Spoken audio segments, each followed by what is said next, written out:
On the outskirts of the city, hidden among the dense trees and overgrown brush, stood the abandoned Blackwood Asylum. Once a place of hope for those suffering from mental illness, it had become a symbol of despair and horror after a fire claimed the lives of many patients and staff. Local legends spoke of restless spirits that still haunted its charred corridors. One evening, a group of college friends decided to explore the asylum as a thrill-seeking adventure. Among them was Alex, who was particularly fascinated by the paranormal. Armed with flashlights, a video camera, and a spirit box, they made their way through the broken gate and into the crumbling building. Inside, the air was heavy with the scent of mildew and decay. The walls were covered in graffiti, and the remnants of old medical equipment lay scattered on the floor. As they ventured deeper, the sense of unease grew. Shadows seemed to dance just out of sight, and the building groaned as if it were alive. They reached the main hall, where they decided to set up their equipment. Alex switched on the spirit box, a device that supposedly allowed communication with the dead by scanning radio frequencies. Static filled the air, interspersed with faint, ghostly voices. "Is anyone here with us?" Alex called out. The spirit box crackled, and a voice, clear and chilling, responded, "Help! Us!"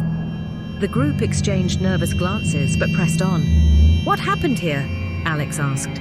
"Fire, trapped, pain." The spirit box answered, the voice distorted with anguish.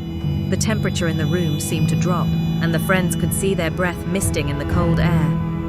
Suddenly, one of the friends, Jess, screamed and pointed towards the corner of the room.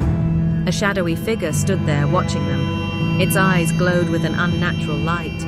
As the flashlight beams focused on the figure, it vanished, leaving behind an icy chill. Panic set in, and the group decided to leave.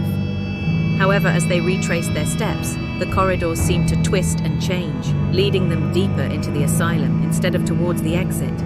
The walls seemed to close in, and the whispers of the damned filled their ears. They stumbled into a room that had been the old treatment ward. Rusted gurneys and broken restraints littered the floor.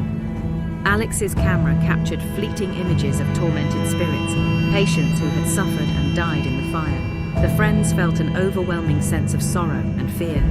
Desperate to escape, they followed the flickering lights of their flashlights through a series of twists and turns. Finally, they burst through a set of double doors and found themselves outside, gasping for breath. They never spoke of that night again, but Alex's footage revealed the true horror of Blackwood Asylum. The spirits trapped within were not just echoes of the past. They were sentient, angry, and desperate for release. The asylum stood as a grim reminder of suffering and death, a place where the boundary between the living and the dead was dangerously thin.